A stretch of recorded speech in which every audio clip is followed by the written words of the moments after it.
Good morning, good morning सभी को, good morning सभी को, गुड मॉर्निंग सभी को, good morning, very very good morning. चलिए, आवाज वगैरह मिल पा रही है आप सभी को? एक बार सभी लोग कमेंट कर दीजिएगा, है ना। जितने लोग यहाँ पर जुड़े हैं, लाइव आ गए हैं, तो सभी लोग भाई कमेंट कर दीजिए, आवाज वगैरह मिल पा रही है आप सभी को? आवाज वगैरह मिल पा रही है तो बताइए, फिर हम लोग क्लास के स्टार्ट करते हैं। चलिए, हर हर शंभू, हर हर महादेव, जय श्री राम। गुड मॉर्निंग सभी को, गुड मॉर्निंग। चलिए, कह रहा है देवी माता की जो पूजा संबंधित थी वो आपकी किससे संबंधित थी, कौन सी सभ्यता से थी? यहाँ पर वन का ऑप्शन जा रहा है, कह रहे हैं वन का सी हो जाएगा, कुछ लोग कह रहे हैं बी हो जाएगा। दोस्तों याद रखिए, यहाँ पर जो ऑप्शन आया वन नंबर में, सी नंबर, सिंधु घाटी सभ्यता के साथ जुड़ी है। दोस्तों याद रखिएगा कि देवी माता या मातृ देवी की जो पूजा है वो सिंधु घाटी सभ्यता से संबंधित थी, है ना। पुरातात्विक सच्चों से प्राप्त होता है कि मातृ देवी की जो आपकी मूर्तियां हैं, इस बात से आपको ज्ञान हो जाता है। यहाँ पर दोस्तों एक पॉइंट और होता है कि यहाँ पर एक जो आपकी सिंधु घाटी सभ्यता थी, वहां पर एक नृत्य करती हुई एक बालिका थी, है ना, जो कि कांस्य की बनी हुई थी। और वो दोस्तों याद रखिएगा कि आपके मोम से कास्टिंग के द्वारा पिघलाकर बनाई गई थी, मोम कास्टिंग के द्वारा बनाई गई थी। पिछली बार भी क्वेश्चन पूछा गया था, तो ऑप्शन सी नंबर इसका राइट हो जाएगा। आगे बढ़िए, क्वेश्चन दिया गया। गुड मॉर्निंग भैया, गुड मॉर्निंग सभी को, गुड मॉर्निंग सभी को, गुड मॉर्निंग। यहाँ पर देखो दिया गया है क्वेश्चन, कह रहा है किन तीन वेदों को संयुक्त रूप से वेद त्रयी कहा जाता है। वेरी वेरी आईएमपी क्वेश्चन आपका दिया है, कह रहा है किन तीन वेदों को संयुक्त रूप से वेद त्रयी कहते हैं। वेद त्रयी मतलब होता है, याद रखिए, जो आपका यजुर्वेद हो गया, ये आपका ऋग्वेद हो गया और आपका सामवेद हो गया। मतलब दोस्तों यहाँ पर जो पहला ऑप्शन आपका दिया गया है, ऋग्वेद, सामवेद और यजुर्वेद, इनको वेद त्रयी कहा जाता है। ऑप्शन बनेगा यहाँ पर ए नंबर ए राइट हो जाएगा। यहाँ पर आगे बढ़ते हैं, क्वेश्चन आपसे अगला पूछा गया है कि बौद्ध धर्म में कमल का संबंध बुद्ध के जीवन की किस घटना से है। बहुत बार पढ़ाया है आप लोगों को कि भैया बौद्ध धर्म में कमल का, है ना, और सांड का ये जन्म से संबंधित है। याद रखिएगा, कमल और सांड का जो संबंध है वो आपके जन्म से संबंधित है, याद रखिएगा। वहीं पर घोड़ा का ग्रह त्याग से संबंधित है। पीपल जो कि बोध वृक्ष था, ज्ञान से संबंध था। पद चिन्ह जो आपके थे वो निर्माण से थे, और स्तूप जो आपके थे वो मृत्यु से थे, है ना। तो यहाँ पर जो ऑप्शन है आपका सी नंबर है राइट हो जाएगा। दोस्तों याद रखिएगा, हाँ बिल्कुल सही है। यहाँ पर आगे बढ़िए, क्वेश्चन आपसे दिया गया है कि निम्न में से किनके सिक्के संगीत के प्रति उनका प्रेम दर्शाते हैं। दोस्तों यहाँ पर कह रहा है किसके सिक्के हैं जो संगीत के प्रति उनका प्रेम दर्शाते हैं, आपका आंसर क्या हो जाएगा? चलिए, हर हर महादेव भैया, हर हर महादेव, गुड मॉर्निंग। चलिए, फोर की अगर बात कर लेते हैं दोस्तों, ऑप्शन यहाँ पर हो जाएगा जो आपके गुप्त हैं, अर्थात कह सकते हैं कि समुद्रगुप्त के कुछ सिक्कों पर उनके वीणा वादन करते हुए दिखाया गया है। और ये भी कह सकते हैं गुप्त के सिक्के प्राचीन काल में या संगीत के प्रति प्रेम को भी दर्शाते थे। अर्थात जिसका ऑप्शन आया है ए नंबर है, यहाँ पर राइट हो जाएगा। दोस्तों याद रखिएगा, ठीक है ना। चलिए, बहुत अच्छे। अगला क्वेश्चन बताइएगा, कह रहे कौन इतिहासकार पानीपत के तृतीय युद्ध के प्रत्यक्षदर्शी थे। अर्थात कहा जाता है जो तृतीय युद्ध हुआ था, कब हुआ था, जल्दी से बताएं। पानीपत का तृतीय युद्ध कब हुआ था? तो आप कहेंगे 14 जनवरी को हुआ था। अगर 14 जनवरी की बात आई है तो आप ये भी कहिए कौन सी ईस्वी को था, तो आप कहेंगे 1761 को हुआ था। दोस्तों ये तृतीय युद्ध हुआ था और इसमें मराठा सेना का प्रतिनिधित्व किया था सदाशिवराव भाऊ, और अफगान सेना का नेतृत्व किया था अहमद शाह अब्दाली, जिसमें मराठा सेना की पराजय हुई थी। तो दोस्तों यहाँ पर ये काशीराज पंडित थे, ऑप्शन बनेगा यहाँ पर डी नंबर, काशीराज पंडित। दोस्तों इसका आंसर है यहाँ पर राइट हो जाएगा। और इसके बाद आगे बढ़ते क्वेश्चन आपसे दिया गया है कि प्रत्यक्ष कार्यवाही दिवस मनाया गया था, प्रत्यक्ष कार्यवाही दिवस मनाया गया था। क्वेश्चन लाजवाब है, यहाँ पर जवाब देना है। चलिए, गुड मॉर्निंग सभी को, गुड मॉर्निंग। क्वेश्चन नंबर 6 की अगर बात कर लेते हैं तो आप कहेंगे प्रत्यक्ष कार्यवाही दिवस जो मनाया गया था, ये मनाया गया, तो ऑप्शन बनेगा आपका बी नंबर है, आपके 1946। याद रखिएगा 1946 को मनाया गया था, है ना। इसका जो ऑप्शन आ रहा है बी नंबर है, बिल्कुल सही जवाब हो जाएगा। यहाँ पर आगे बढ़ते क्वेश्चन दिया गया है, निम्न में से किस क्रांतिकारी को गोंडा की जेल में फांसी दी गई थी। बताना है कि कौन से ऐसे क्रांतिकारी थे जिनको गोंडा की जेल में फांसी दी गई थी। आपका आंसर जो बनेगा इनमें से राइट क्या हो जाएगा, सही जवाब इनमें से क्या बनेगा। सभी को जवाब देना है, जितने लोग यहाँ पर जुड़े हैं, है ना, सभी को जवाब देना है। और दोस्तों आपका जवाब भी देखिए 7 का ऑप्शन आ चुका है, आपका बी नंबर है। याद रखिए प्रफुल्ल चाकी, है ना, याद रखिए जो आपके प्रफुल्ल चाकी है, प्रफुल्ल चाकी, यहाँ पर आपका आंसर है 7 नंबर में। वो ऑप्शन आपका, सॉरी माफ करिए, ये रोहड़ी है, माफ करिए भाई, इसमें सही होगा ये राजेंद्र लोहड़ी हो जाएगा। याद रखिए जो आपके राजेंद्र लोहड़ी हैं, राजेंद्र लोहड़ी, इनको भैया आपका दोस्ता जाए तो जो आपका दक्षिणेश्वर में बम कांड हुआ था और काकोरी कांड के लिए इनको फांसी दी गई थी। राजेंद्र भैया राजेंद्र लोहड़ी हैं। यहाँ पर आंसर आपका सी नंबर इसका राइट हो जाएगा, सी लगाना है भाई। यहाँ पर आगे बढ़िए, क्वेश्चन आपसे दिया गया है कि कांग्रेस के किस अधिवेशन में पहली बार स्वराज्य शब्द का प्रयोग किया गया था। वेरी वेरी आईएमपी क्वेश्चन है, बिल्कुल सिलेक्टेड क्वेश्चन आपका दिया गया है। दोस्तों याद रखिएगा कि कांग्रेस के किस अधिवेशन में पहली बार स्वराज्य शब्द, पहली बार स्वराज्य शब्द जो दिया गया वो आपके 22वें अधिवेशन में, और 22वें अधिवेशन हुआ कहाँ था, तो ये हुआ था दोस्तों, याद रखिएगा, जो कि कलकत्ता में हुआ था। और इसकी जो अध्यक्षता किया था, है ना, ये जो कलकत्ता में हुआ था, इसकी जो अध्यक्षता किया था वो आपके दादा भाई नौरोजी ने किया था। याद रखिए, दादा भाई नौरोजी। बहुत बार क्वेश्चन पूछा गया है क्वेश्चन। आगे बढ़िए, क्वेश्चन आपसे दिया गया है कि निम्न में से किसका संबंध रामकृष्ण मिशन से है। चलिए बताइएगा, आपका जवाब क्या हो जाएगा। निम्न से किसका संबंध रामकृष्ण मिशन से है। क्वेश्चन नंबर 9 को ऑप्शन दीजिएगा, आपका आंसर क्या हो जाएगा। अब आप कहेंगे रामकृष्ण मिशन है, तो आपका आंसर भी आपका दिया है स्वामी विवेकानंद। भाई स्वामी विवेकानंद जिसका भी ऑप्शन आ रहा है बिल्कुल राइट हो जाएगा। और अगर आपसे पूछे भी स्थापना कब हुई थी, तो आप कहेंगे 1 मई 1897 को इसकी स्थापना की गई थी। और कहां पर, तो आपके स्वामी विवेकानंद जी के द्वारा वेल्लूर मठ कलकत्ता में आपकी की गई थी। यहां पर आगे बढ़िए, क्वेश्चन आपसे दिया गया है कि मिदनापुर जिला मजिस्ट्रेट पर गोली चलाने के आरोप में किसको सजा हुई थी। सभी क्वेश्चन आपके सिलेक्टेड है। सभी को गुड मॉर्निंग भाई, सभी को गुड मॉर्निंग। बताइएगा कि मिदनापुर जिला मजिस्ट्रेट पर गोली चलाने के आरोप में किसको सजा हुई थी। क्वेश्चन नंबर 10 ऑप्शन को लॉक किया जाए। तो दोस्तों यहाँ पर देखिए, आपका जो आंसर है 10 नंबर में लगभग जवाब सबके आ चुके हैं। याद रखिए, यहाँ पर जो आंसर है 10 नंबर में वो ऑप्शन बनेगा सी नंबर है। याद रखिए, ब्रज किशोर चक्रवर्ती। क्या हो जाएगा, याद रखिएगा, मिदनापुर जिला मजिस्ट्रेट पर गोली चलाने के कारण यहाँ पर दोस्तों याद रखिए 1933 में गिरफ्तार किया गया था और इसके बाद 1934 में इनको फांसी दी गई थी।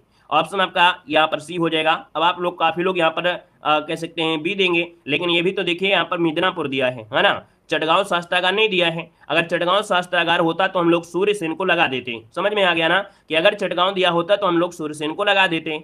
चलिए आगे बढ़ते हैं। क्वेश्चन दिया गया है, निम्न विद्वानों में से किसने सुझाव दिया है कि पृथ्वी की उत्पत्ति गैसों और धूलकणों से है। भैया एक ऐसे भी विद्वान थे जिन्होंने कहा कि पृथ्वी की जो उत्पत्ति हुई है गैस और धूलकणों से हुई है ना।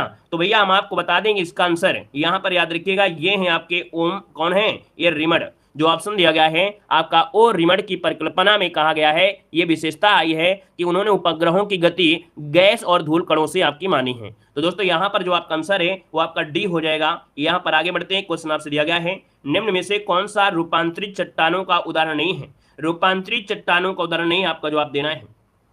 चलिए धन्यवाद भाई, सभी को धन्यवाद। दोस्तों दिया गया है कौन सा रूपांतरित चट्टानों को उदाहरण नहीं है। क्वेश्चन नंबर 12 ऑप्शन को लॉक करेंगे। रूपांतरित चट्टान होते हैं जो आपके एक रूप से दूसरे रूप में परिवर्तित हो जाती हैं। भैया संगमरमर का परिवर्तन हुआ है, क्वार्टाइज का परिवर्तन हुआ होगा, स्लेट का परिवर्तन हुआ है, लेकिन भैया जो ग्रेनाइट दिया गया है, क्या ग्रेनाइट, ये भैया अग्नेय शैल में है। क्या है, ये अग्नेय शैल में आपकी है, आती है, अग्नेय शैल में है। वहीं पर दोस्तों आपका जो स्लेट आपकी परिवर्तित हुई होगी वो कहीं ना कहीं कैसे बनी होगी, ये आपके शैल को आपका शैल के माध्यम से बनी है। जो संगमरमर बनी है ये चूना पत्थर से बनी है ना। और संगमरमर जो होता है चाक डोलोमाइट से हो जाता है। क्वार्टर जो होता है बलुआ पत्थर के रूपांतरित से होता है। तो इस प्रकार से ऑप्शन डी आपका राइट हो जाएगा। Next question कराइएगा। क्वेश्चन दिया गया है कि ज्वालामुखी से सबसे अधिक कौन सी गैस निकलती है। वेरी वेरी आईएमपी क्वेश्चन दिया है, सभी को ऑप्शन को लॉक करना है और आपका जवाब इनमें से क्या होगा। क्वेश्चन नंबर 13 की अगर बात कर लेते हैं तो आपको याद रखिएगा कि ज्वालामुखी अगर होता है तो सबसे ज्यादा गैस निकलती है यहाँ पर कौन सी। दोस्तों आपके है जलवाष्प। याद रखिए जलवाष्प जो है सबसे ज्यादा निकलती है, याद रखिएगा, है ना। H2O जो आपकी होती है सबसे मात्रा, और भी इसके साथ निकलती हैं जैसे कार्बन डाइऑक्साइड हो गया, SO2 हो गया, काफी निकलती है, लेकिन सबसे ज्यादा आपकी जलवाष्प निकलती है। यहाँ पर दोस्तों सबसे ज्यादा जो आपकी ज्वालामुखी आते हैं प्रशांत महासागर में आते हैं, जहां पर एक जगह है रिंग ऑफ फायर, है ना। रिंग ऑफ फायर ये कहां पर है, प्रशांत महासागर में है, जहां पर सबसे ज्यादा ज्वालामुखी आते रहते हैं, भूकंप भी आते रहते हैं, है ना। यहाँ पर आगे बढ़ते हैं। क्वेश्चन दिया गया है कि माउंट एटना जो आपका है ये है क्या। माउंट एटना जो आपका है ये है क्या। तो आपको बता दें माउंट एटना जो आपका है ये इटली में है। कहां पर है, आपके इटली में है। अब आप आगे का जवाब आप लोग दीजिए भाई, ये कहां पड़ता है, इटली में एक सिसिली द्वीप है। कहां पर है, इटली में एक सिसिली द्वीप है, जो कि एक सक्रिय ज्वालामुखी है। क्या, एक सक्रिय ज्वालामुखी है, याद रखिए ये एक सक्रिय ज्वालामुखी है, याद रखिएगा। ऑप्शन राइट हो जाएगा आपका सी नंबर है। यहाँ पर आगे बढ़ते हैं। क्वेश्चन दिया गया है, कह रहा है सिस्मोमीटर मापता है। ये बताइएगा जो सिस्मोमीटर होता है ये मापन जो करता है ये किसका मापन करता है। आपका आंसर में से राइट क्या हो जाएगा, जल्दी से बताइएगा आपका आंसर क्या होगा। एक बार भाई वीडियो को भी लाइक कर दीजिएगा जितने यहाँ पर शेष से नहीं जुड़ चुके हैं, है ना। और लगातार दोस्तों यहाँ पर देख सकते हैं आप मेहनत कर रहे हैं। तो जितने लोग यहाँ पर जुड़े हैं एक बार सभी लोग सेशन को लाइक करेंगे, है ना। पहली बार जुड़े हैं तो चैनल को सब्सक्राइब कर लीजिएगा, अपने दोस्तों को शेयर भी कर दीजिए, अपने रिश्तेदारों को भी शेयर करिएगा, ठीक है ना। तो सबको शेयर करिए और लाइक शेयर की संख्या भी लगातार बढ़ाते रहिए। चलिए बहुत अच्छे। चलिए नमस्ते भैया, नमस्ते। देखो यहाँ पर दिया है सेस्मोमीटर मापता है। आप कहेंगे सर सेस्मोमीटर आपसे बात किया है, तो आप कह दीजिए आपका आंसर जो होगा यहाँ पर कोई हृदय तो होगा नहीं, यहाँ पर जो आपका आंसर होगा भूकंप तरंगे, जो कि ऑप्शन आ गया है आपका सी नंबर बिल्कुल सही जवाब यहाँ पर हो जाएगा। अगर मैं आपसे पूछे भैया हृदय की गति कौन मापता है, तो हृदय की गति मापता है कार्डियोग्राम। कौन, कार्डियोग्राम। भैया पेड़ों की ऊंचाई कौन मापता है? पेड़ों की ऊंचाई मापता है केस्कोग्राफ। क्या? केस्कोग्राफ होता है जो पेड़ों की ऊंचाई मापता है। दोस्तों आगे बढ़िए, क्वेश्चन दिया गया है, कह रहे जीएसटी लागू करने वाला भारत का प्रथम राज्य इनमें से कौन था? लाजवाब क्वेश्चन है, जवाब देना है। कह रहा है जीएसटी लागू करने वाला सबसे पहला राज्य इनमें से भारत में कौन सा था? अब आप कहेंगे सबसे पहले जीएसटी आपके कहां पर? आपके असम में लगी थी। कहां पर? असम में लागू किया गया था। दोस्तों याद रखिएगा, असम में, है ना। और असम के मुख्यमंत्री कौन थे? तो आपके मुख्यमंत्री थे सर्बानंद सोनोवाल थे। दोस्तों याद रखिएगा, क्लियर है। जीएसटी अगर पूछा जाए जीएसटी लागू करने वाला आखिरी राज्य कौन सा है, क्या आप जवाब दे सकते हैं? अगर हम आपसे पूछे कि सर ये बताइए कि जीएसटी लागू करने वाला आखिरी गांव, आखिरी आपका जो कह सकते हैं राज्य है वो कौन सा है? आखिरी बता दीजिए आप लोग जल्दी से कि आखिरी जो आपका राज्य था वो कौन था। तो जीएसटी लागू करने वाला आखिरी राज्य आपका जम्मू कश्मीर था। दोस्तों यहां पर जम्मू कश्मीर में 7 जुलाई 2017 को आपका जीएसटी लागू किया गया था। दोस्तों याद रखिएगा, क्लियर है। आगे बढ़िए, क्वेश्चन आपसे अगला पूछा गया है, यहां पर दिया गया है कि आंध्रा बैंक कौन से बैंक में मर्ज हुआ था? दोस्तों यहां पर बताइएगा कि जो आंध्रा बैंक है ये कौन से बैंक में मर्ज हुआ था। आप देख सकते हैं लगातार ये प्रक्रिया जारी है ना, बैंकों का विलय होता जा रहा है धीरे धीरे, है ना। तो दोस्तों यहाँ पर देख सकते हैं 17 का जो ऑप्शन है वो राइट इनमें से क्या हो जाएगा? तो भैया यूनियन बैंक में आपका विलय हुआ था। किसमें? यूनियन बैंक में विलय हुआ था, याद रखिएगा, है ना। आंध्रा बैंक और कोऑपरेशन बैंक का विलय यूनियन बैंक में आपका हुआ था। और यहाँ पर दोस्तों आगे बढ़िए, क्वेश्चन आपसे अगला पूछा गया है, कह रहे हैं प्रधानमंत्री द्वारा मेक इन इंडिया कार्यक्रम की जो शुरुआत हुई थी ये आपकी कब की गई थी? क्वेश्चन नंबर 18, ऑप्शन को लॉक किया जाए। चलिए क्वेश्चन नंबर 18 जो ऑप्शन है आपका डी नंबर हो जाएगा 2014। क्या हो जाएगा? 2014 में दोस्तों शुरुआत की गई थी मेक इन इंडिया की, है ना। कोरोना के खिलाफ जंग में मेक इन इंडिया की काफी अहम रोल निभाया भी था। यहाँ पर जो आंसर आपका है वो आपका डी हो जाएगा। यहाँ पर आगे बढ़ते क्वेश्चन दिया गया है, निम्न में से कौन से देश में मिश्रित अर्थव्यवस्था है? मतलब मिश्रित अर्थव्यवस्था पूछ लिया है। अब आप बताइएगा कि मिश्रित अर्थव्यवस्था कहां पर देखने को मिलती है। चलिए तो दोस्तों याद रखिए मिश्रित अर्थव्यवस्था जो आपकी है ना, ये आपके भारत में है। दोस्तों याद रखिएगा मिश्रित अर्थव्यवस्था जो आपकी है भारत में आपकी है दोस्तों, मतलब एक अलग अलग मार्केट और आर्थिक नियोजन का मिश्रण होता है जिसमें निजी क्षेत्र और राज्य अर्थव्यवस्था का निर्देशन होता है। और भारत में आपका मिश्रित अर्थव्यवस्था, याद रखिएगा, क्लियर है। आगे बढ़िए, क्वेश्चन आपसे अगला पूछा गया है कि विश्व में हरित क्रांति के जनक माने जाते हैं। विश्व में हरित क्रांति के जनक माने जाते हैं। लाजवाब क्वेश्चन है, जवाब देना है कि विश्व में हरित क्रांति का जनक कौन माना जाता है। चलिए सभी को जवाब देना है और देख सकते हैं आपका आंसर भी आ रहा है। प्रयास अच्छा है, सबका जवाब सही है। ये है आपके भैया नॉर्मन बोरलाग हैं, है ना। बी नंबर मत दीजिए क्योंकि विश्व में दिया है। और अगर आपसे बोलता भारत में कौन है तो आप कहते सर भारत में जो आपके हैं वो आपके MS स्वामीनाथन हैं। अगर बोल देते कि हरित क्रांति शब्द जो आपका दिया था शब्द, है ना, शब्द अगर बोल देता तो आप बोल देते विलियम गॉड ने हरित क्रांति शब्द दिया था। यहाँ पर आगे बढ़िए, क्वेश्चन दिया गया है कि निम्नलिखित में से किस अधिनियम के अंतर्गत भारतीय विधान परिषद को बजट पर चर्चा करने की शक्ति प्राप्त थी। मतलब दोस्तों याद रखिएगा पहले भारतीयों को, है ना, जो बजट होता था विधान परिषद में बजट पर चर्चा करने का अधिकार नहीं था, लेकिन बाद में एक ऐसा भी अधिकार आया जिसमें से चर्चा के लिए मिल गया था। और यह है आपका भारतीय परिषद अधिनियम 1892 में भारतीयों को भी बजट में चर्चा करने का अधिकार यहाँ पर मिल चुका था। यहाँ पर आगे बढ़िए, क्वेश्चन आपसे अगला पूछा गया है, कह रहा है निम्नलिखित विवादों में से किसमें सर्वोच्च न्यायालय ने प्रस्तावना को भारतीय संविधान को मौलिक संरचना का अंग स्वीकार किया है। दोस्तों एक विवाद आया था और इस विवाद के तहत दोस्तों याद रखिएगा यहाँ पर जो ऑप्शन डी है केशवानंद भारती विवाद, यहाँ पर आंसर डी हो जाएगा कि केशवानंद भारती विवाद, है ना। इस मामले से ये प्रश्न उठाया गया था कि जो प्रस्तावना है संविधान का भाग नहीं है ना, या नहीं है।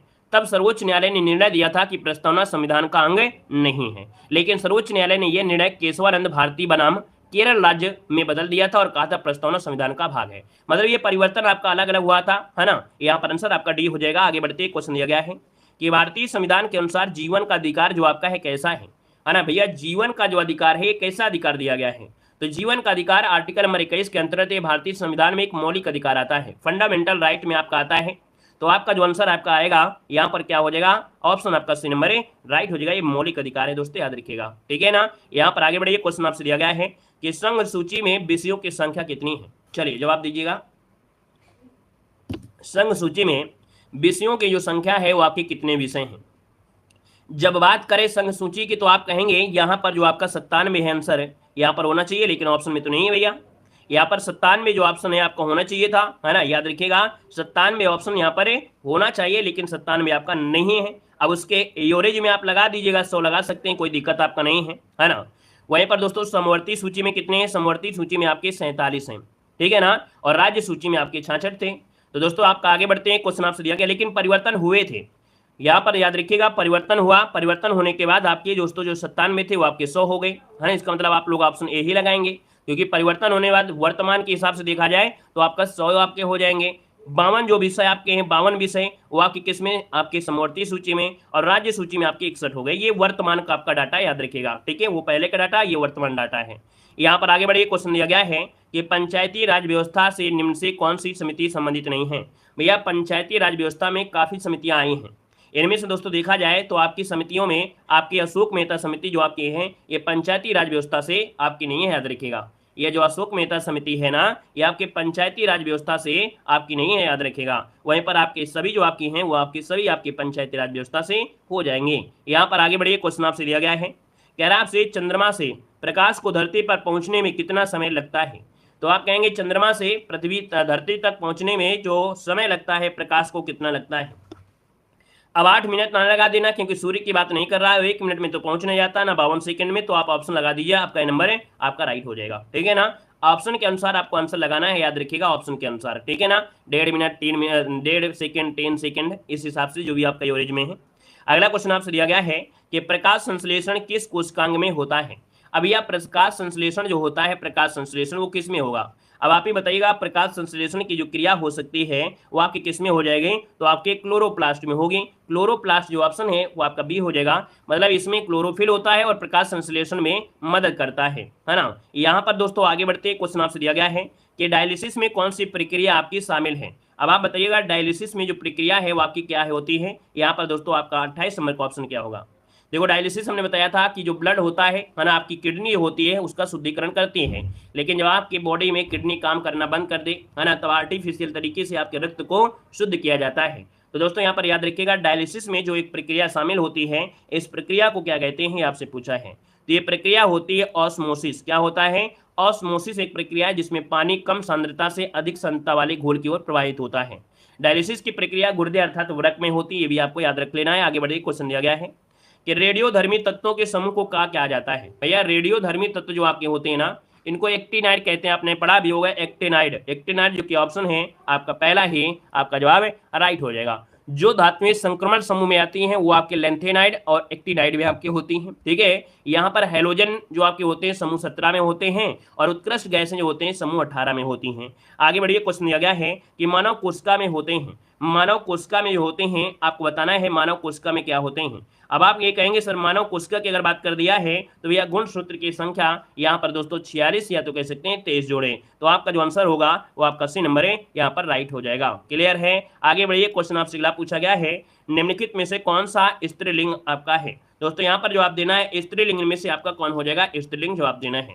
वीडियो को लाइक शेयर करते हुए चलेंगे, जितने भी यहाँ पर साथी हैं, है ना, जितने लोग यहाँ पर जुड़ चुके हैं, एक बार सभी लोग वीडियो को लाइक करेंगे। जिन लोगों ने अभी तक यहाँ पर लाइक शेयर नहीं किया है, जिन लोगों ने अपना सपोर्ट नहीं किया है, तो सभी लोग भैया वीडियो को सपोर्ट जरूर कर दीजिएगा, ठीक है ना, विधिवत तरीके से। चलिए वेरी गुड। दोस्तों यहाँ पर देखिए कह रहा है निम्नलिखित में से कौन सा स्त्रीलिंग है। अब आप देखिए शशांक दिया है, सजावट है, पंखा है और दरवाजा है। कहीं ना कहीं देखा जाए तो आपका आंसर यहाँ पर राइट हो सकता है अगर थोड़ा सा दिमाग लगाया जाए तो, है ना।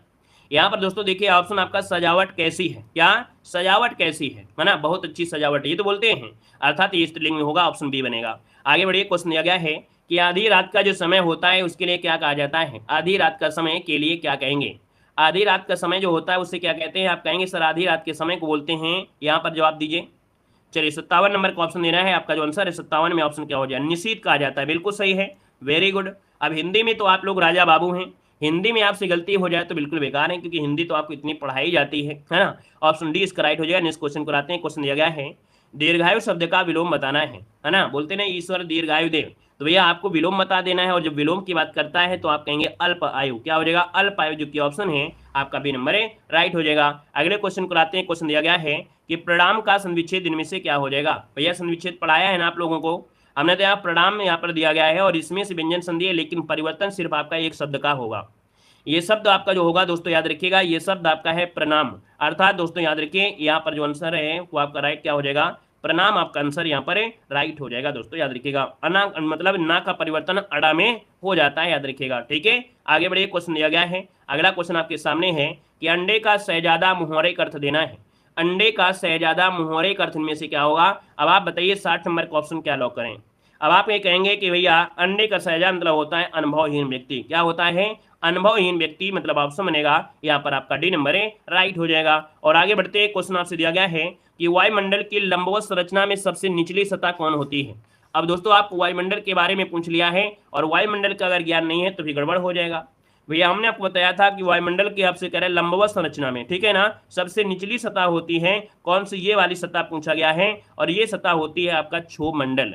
और क्षोभ मंडल को बोलते क्या है, क्षोभ मंडल मतलब हलचल जहां होती है और हलचल होता है, इसका मतलब ये हो जाएगा कि यहाँ पर हो जाएगा आपका ट्रोपोस्फेयर। क्या हो जाएगा, ट्रोपोस्फेयर आपका हो जाएगा। यहाँ पर दूसरा जो आपका होता है वो होता है स्ट्रेटोस्फेयर, समताप मंडल। यहाँ पर मध्यमंडल होता है मेसोस्फेयर, इसके बाद होता है आयन मंडल मतलब आयनोस्फेयर, और इसके बाद लास्ट होता है वायुमंडल जिसे बोलते हैं एक्सोस्फेयर।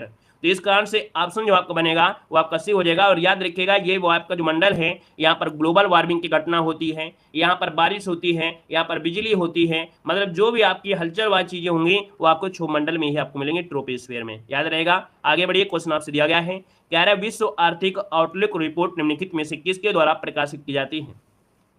क्वेश्चन नंबर 82 को ऑप्शन लॉक करना है। याद रखिएगा कि विश्व आर्थिक आउटपुट रिपोर्ट ये जो आपका है अंतर्राष्ट्रीय मुद्रा कोष के द्वारा प्रकाशित की जाती है। अंतर्राष्ट्रीय मुद्रा कोष जो कि ऑप्शन है आपका ए नंबर है, यहाँ पर राइट हो जाएगा। आगे बढ़ते क्वेश्चन दिया गया है कि अजमेर में किस सूफी संत की दरगाह है। सभी लोग जवाब देंगे, जितने लोग यहाँ पर जुड़े हैं सभी लोग इस क्वेश्चन का जवाब देने का प्रयास करेंगे। आपका जो आंसर बनेगा इनमें से राइट क्या हो जाएगा। चलिए भैया, अजमेर में किस सूफी संत की दरगाह है, आप बताइए इसका आंसर क्या बन जाएगा। सभी लोग जवाब दे रहे हैं, देखिए बहुत ही अच्छा प्रयास है आप सभी का। और दोस्तों देखा जाए तो आपका आंसर लगभग सबका सही है, लॉक कर देते हैं। ऑप्शन आपका सी नंबर है, यहाँ पर मुइनुद्दीन चिश्ती जिसका ऑप्शन आ गया है बिल्कुल सही जवाब हो जाएगा। मुइनुद्दीन चिश्ती की दरगाह है दोस्तों, याद रखिएगा। वहीं पर दिल्ली में जो आपकी दरगाह है वो आपकी दिल्ली में किसकी है, तो हजरत निजामुद्दीन औलिया की दरगाह है। यहाँ पर आगे बढ़िए, क्वेश्चन आपसे दिया गया है कि किसी पड़ोसी देश के साथ भारत अपनी सबसे लंबी सीमा साझा करता है। यहाँ पर दोस्तों बताना है किस पड़ोसी देश के साथ भारत अपनी सबसे लंबी सीमा साझा करता है।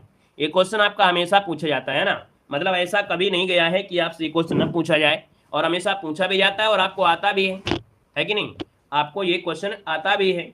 तो चलिए फिर बता दीजिए, अगर आपको आता है तो आप सभी लोग जवाब देंगे, आपका आंसर में से क्या होगा, 84 नंबर है।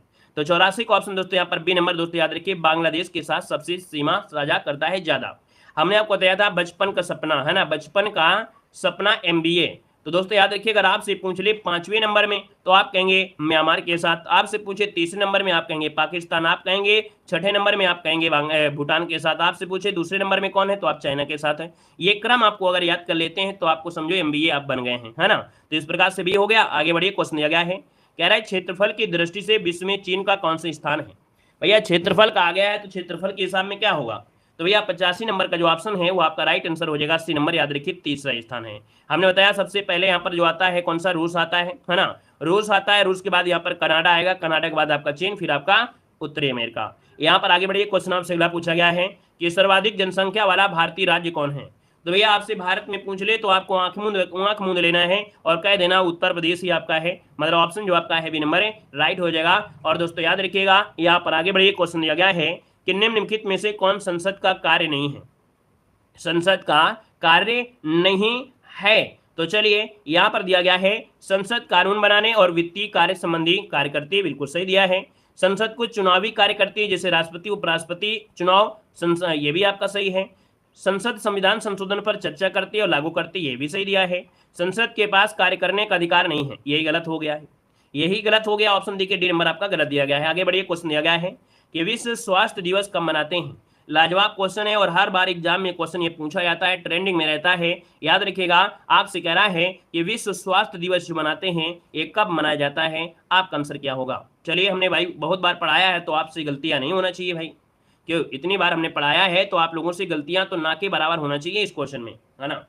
और भैया लाइक शेयर की संख्या आप लोगों ने बहुत कम किया है ना, मतलब ऐसा लगता ही नहीं है कि आप लोगों के अंदर कभी ऐसा फील नहीं होता है कि नहीं सर बोलते हैं, मेहनत करते हैं, सुबह से शाम तक मेहनत करते हैं, टाइपिंग भी करते हैं और इसके बाद भी बोलते भी हैं, एनर्जी कैसे आती है, ये आप कंधों के अंदर कभी फीलिंग भी नहीं आती है कि नहीं दूसरा कोई मेहनत कर रहा है। कम से कम सपोर्ट पूरी तरीके से करना चाहिए, जितने भी लोग हों उतने सपोर्ट करना चाहिए।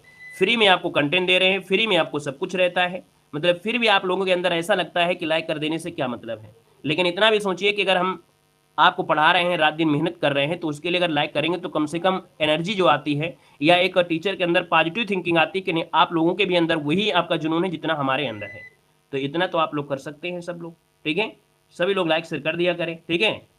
चलिए दोस्तों, विश्व स्वास्थ्य दिवस है और स्वास्थ्य दिवस की अगर बात कर लेते हैं तो आप कहेंगे सर यहाँ पर जो 7 अप्रैल है बहुत बार पढ़ाया गया है, ऑप्शन जो आपका है ए नंबर इसका राइट हो जाएगा दोस्तों, याद रखिएगा, है ना। यहाँ पर दोस्तों 7 अप्रैल जो ऑप्शन है बिल्कुल राइट आंसर हो जाएगा। और दोस्तों यहाँ पर 1 मई को क्या मनाते हैं, जल्दी से बताइए। 1 मई को क्या मनाते हैं, मजदूर दिवस मनाएंगे। यहाँ पर दोस्तों आप 5 जून में पर्यावरण दिवस मनाते हैं, ठीक है। आगे बढ़िए, क्वेश्चन आपसे अगला पूछा गया है। यहाँ पर कह रहा है कि वृक्ष बैंक का मुख्यालय कहाँ पर है। बताइएगा आप, वृक्ष बैंक का जो मुख्यालय है वो आपके है कहाँ पर है। ये क्वेश्चन कई बार पूछा गया है। अब आप कहेंगे सर वृक्ष बैंक जो आपका है, वृक्ष बैंक ये आपका मुख्यालय जो आपका है कहाँ पर है।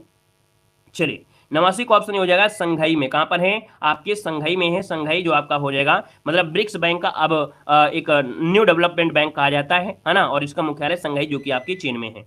और दोस्तों याद रखिएगा इसके सदस्य देशों में ब्राजील है, रूस है, भारत है, चीन है, दक्षिण अफ्रीका यहाँ पर बनेंगे। अगला क्वेश्चन दोस्तों दिया गया है, कह रहा है श्रीमती एन राजम का संबंध जो आपका है वो किस एक वाद्ययंत्र से है।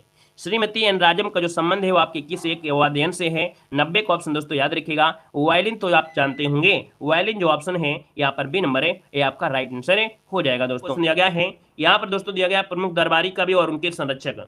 मतलब डायरेक्ट यहाँ से क्वेश्चन बनता है कि भैया जो आपका भवभूत थे किसके दरबार में, तो आपके यशोवर्मन में। अश्वघोष जो आपके थे कनिष्क के दरबार में रहते थे। यहाँ पर चरक जो आपके हैं कनिष्क के दरबार में। कौटिल्य जो आपके थे चंद्रगुप्त मौर्य के दरबार में। नागार्जुन जो आपके थे कनिष्क के दरबार में।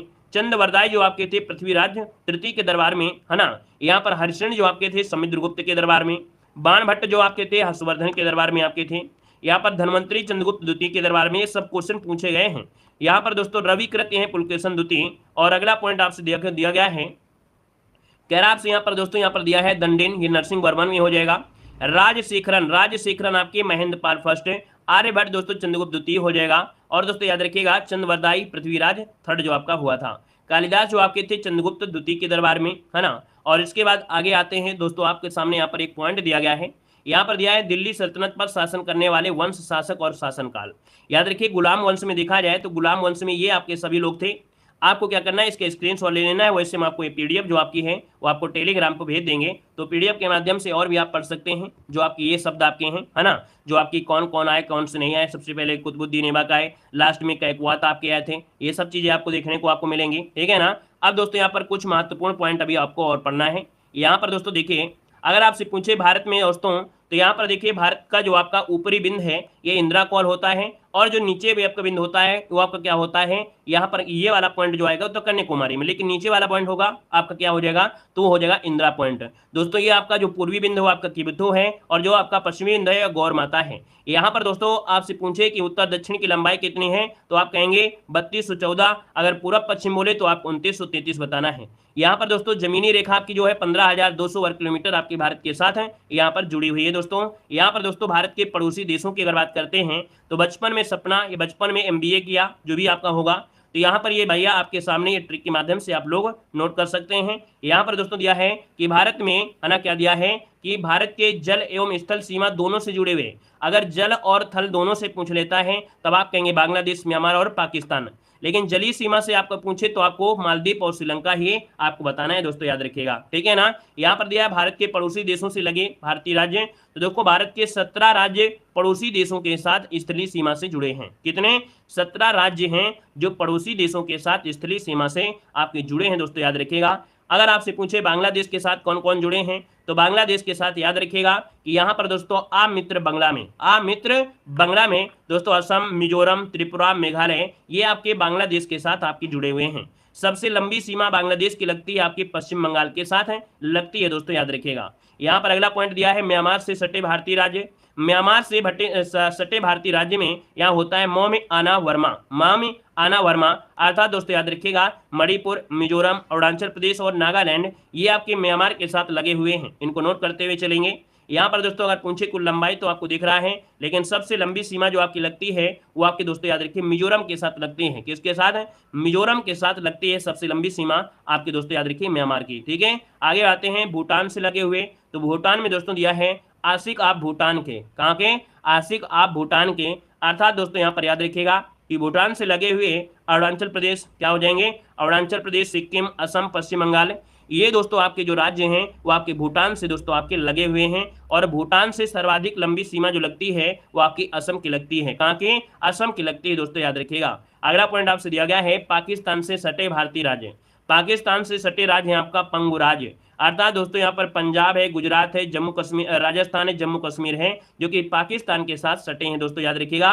पाकिस्तान की सबसे लंबी सीमा आपकी लगती है राजस्थान से, किससे लगती है, राजस्थान से लगती है। अगला पॉइंट आपसे कह रहा है नेपाल से सटे हुए राज्य, नेपाल से सटे हुए राज्य होते हैं यूपी 20 खंड, क्या, यूपी 20 खंड, अर्थात उत्तर प्रदेश, पश्चिम बंगाल, बिहार, सिक्किम, उत्तराखंड।